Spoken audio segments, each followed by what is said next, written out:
back, relax, and maybe get yourself a snack. Me and you gonna have a little chat about books.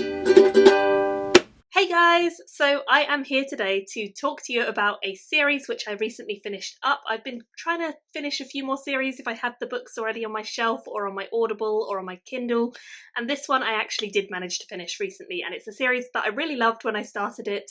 I only stopped because books were not out yet, like the last ones in the series weren't out yet. And then I forgot about it for ages and realised I should definitely get back to it. And that is the Legends of the First Empire series by Michael J. Sullivan. So I read the first 3 in this series when they were out, or quite recently after they came out. And then the 4th and the 5th I didn't read for ages. So this is more of a review specifically on those 2. However, I'm not going to spoil anything specific about the series because I want you guys to read it. And I think it is a really fun series. I've enjoyed all of Michael J. Sullivan's works so far, and I'm really definitely a fan of this series. I do think I still love the Re-Area Revelations more, just because the characters in that, there's only really 2 main characters and it's easier to bond with 2 rather than this, which is an epic fantasy series which has lots of characters. But having said that, there are definitely characters in this that I really, really enjoyed seeing, and I just got to know them over the course of the book and just really liked the way that they kind of came across. So yeah, I'd highly recommend checking out all of his works, but this series is more of an epic fantasy in scope than the Re-Area Revelations, which is much more of a kind of sword and sorcery. So, as I have said before, I'd already read the first 3, and I was a little dubious about going back in at number 4 without having read the first 3 recently. However, I think it's very easy to get back into. I actually audiobooked the books in this series, so I carried on doing that, and I really think the narrator for Michael J. Sullivan's books, I think it's Tim Gerard Reynolds, is always very good, and I always find myself slipping easily back into the story. So the concept for this series is that it's set in the same world as Re-Area, his other book series, and it's set thousands of years before the Re-Area Revelations happens. It's kind of the origin story of this land and how the different races and people kind of divided out and ended up the way they are. We have dwarves, we have Frey, which is like humans, and then we have the elves as well. And they all have their different names. I can't remember exactly what they were called, but there's something a little bit more fancy than that. And there is this ongoing war that has been kind of raging since book 1 in this series. So we are very much in the middle of this when we join up again with book number 4. There is a lot to love in this world. There are dragons, there are witches, there are all sorts of crazy creatures like wolves and spirits. And of course we do have the different races themselves who all have their own attributes too. I would say it's very much inspired by the way that Lord of the Rings does dwarves and Lord of the Rings does elves. That kind of thing is very much at the root of this as well, so it doesn't feel unfamiliar. But I feel like Michael J. Sullivan still manages to draw you in and captivate your attention, even though these things or these races feel like they have been seen or done before. So book number 4 was definitely more focused on the war, and I definitely enjoyed this, although I felt like it was a little bit rushed in places. I enjoyed it and I definitely wanted to see more of it. But I didn't feel like it was as strong as I think the second one, which was my favourite up to this point. But equally, I think that could have been because I took a break from the series midway through and I hadn't gone back to it. So I liked book 4, I gave it 4 stars in the end. Book number 5 took a very different tangent and was almost like a standalone book. It was called Age of Death, and it's very death heavy in that the characters decide for various reasons that they need to go into the afterworld. The interesting thing about this, I think, is that this book, I think, was originally due to be the last one in the series, and in fact it actually ended up being split out with a further book. Very much part of the story and the series, but it follows this other part of the world. In fact, all of our main characters, or the majority of them, end up going into the afterworld, into death, through a pool in the ground that is going to take them there. And there are many reasons why they end up here, and there are many reasons why the characters themselves are the ones chosen to go, the ones that we follow.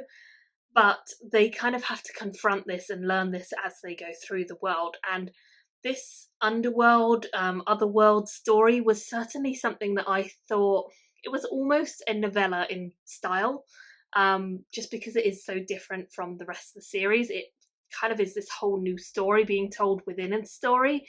And I think that worked really well at some points, but it also took me a little bit aback, and I didn't necessarily expect it. So I would say it's a tricky one. I think this one is one of the slowest in the series. I think it definitely takes a different slant, and it takes a little bit of getting used to the direction that the author has decided to go with it.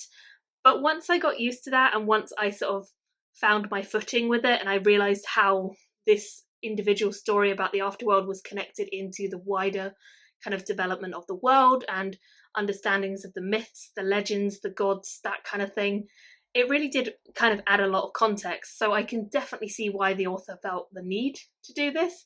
I just don't know if I would necessarily have it as part of the main series, or if I would have done it as a standalone book, as then I think it would, for a reader, have been a little bit more easy to wrap your head around.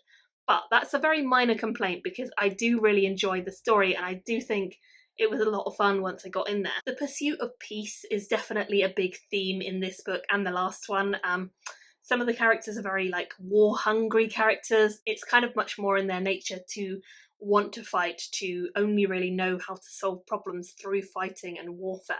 And then there are other characters who are much more peace-loving, the ones who haven't necessarily been through a war before and don't really want to. And those characters are kind of given a lot of space to be part of the centre story, and I really like that. There's also a lot of gods interfering, or godlike beings interfering in the world, and there are reasons for this, but I really enjoyed seeing the interaction, because I always feel like it's quite a lot of fun when a god messes around with things. It reminds me of like Loki the trickster, and I definitely feel like there is a vibe for that in this one. With Malcolm, I really felt like there was definitely an element of like Loki the trickster god. So yeah, I like seeing his story and kind of learning more and more about him. And the fifth book in the series was probably the slowest overall. I did enjoy it and I did like it, but I felt like it was probably the hardest read of them all, or listen in my case. And I ended up giving that one a 3 stars. So it was definitely the one that I would have potentially taken out and made into a standalone if you wanted the extra context. It's like it's probably not anywhere near as complicated as like the Silmarillion for Lord of the Rings, but I feel like it's got that kind of vibe where it's a lot of extra context, which is really interesting if you want that, but it's maybe not something that you necessarily need for the whole story. Bits of it, yes, but I don't think we needed the whole detail that we got and the whole focus of that one book. So it's a tricky one, and I would say I gave it 3 stars. The final one in the series was book number 6, which is Age of Empire, and this one I really enjoyed. Again, I think we get back much more into the main story after book 5, which goes on its tangent. We then get much more back into the same story with book number 6, and a lot of the questions that we had up to this point about rulers and the nations and how they were going to work with one another, or if they ever could find a peace, a lot of those questions start to be answered in this one, which I really enjoyed seeing. I think it does have some slower parts, but there are equally some really fast-paced moments, so it works very well on a pacing side of things for me. I really like all the characters in this series.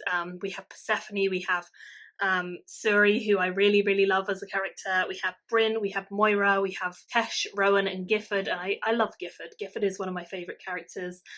They're all so great and they're all so interesting, but I don't feel like I know any of them as well as I know Hadrian and Royce from the Riaria series. And it's just that combination of having lots of characters compared to 2. Even though there's 6 books and you have a lot of time with these characters, I still feel like there's certain ones that I loved who stood out with that little bit more sparkle than the others, but none of them were to the level of just joy and fun and kind of relatability maybe that I had with Hadrian and Royce.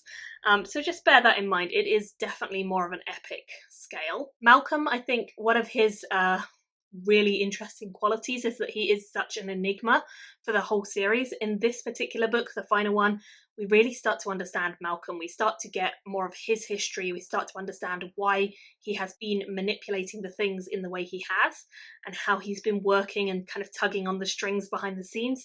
So I liked seeing that, and I definitely think he's a really interesting character to learn about. I couldn't say that I liked him necessarily, because he just, the whole way through I wasn't sure, is he good, is he bad, is he playing them all, or is he really helping? it's a hard thing to really know because we just don't know who he is really, and I really like that about him. I will say as well that I don't know if this is it probably is in the physical editions, but in the audio editions, at the end of every book we get this snippet from the author, and we also get a snippet from his wife, who was mainly the editor for this series because it's a self-published series for the most part. I think maybe the first one was traditionally published and then they switched or something like that. But yeah, this little afterword from the authors is really cool. It always adds a lot of context. I don't want to say anything about it, but I think it's really worth reading. If you don't normally read like the afterword from the author, I would definitely recommend reading these because they were just entertaining and fun. And I really like that. I really like the series on the whole. I just felt like it was a good, solid epic fantasy series. It's not my favourite of his work, but it's still worth reading for sure. It adds a lot of context to the world, and I would be interested to go back to Rieria after having read this and kind of knowing a lot more of the backstory. I know that the author is now working on a series following one of the children of some of the characters in this book, so I'm pretty intrigued to see what happens there because I think this child is particularly special. Definitely be carrying on with the series, or the new series, I should say, in this world once that comes out, because I do think Michael J. Sullivan is just great. He's really fun as an author and he always produces something that I enjoy. So I'd highly recommend the series. As I say, I gave the last one 4 as well, which means that the majority of books in this series got at least 4 stars from me. And then it was only that 5th book that I gave the slightly lower rating, and that was just because of the tangents it went on, which is a kind of pet peeve of mine. But yeah, I really enjoyed it. I very much recommend the Legends of the First Empire series. I'd love to have your thoughts if you've read it, especially compared to his other works and his other bits of the world. What do you think of this one? And I will see you all very soon in another video. Bye guys! Thank you for watching my video today. Go pick up a book, then come back and chat with me again.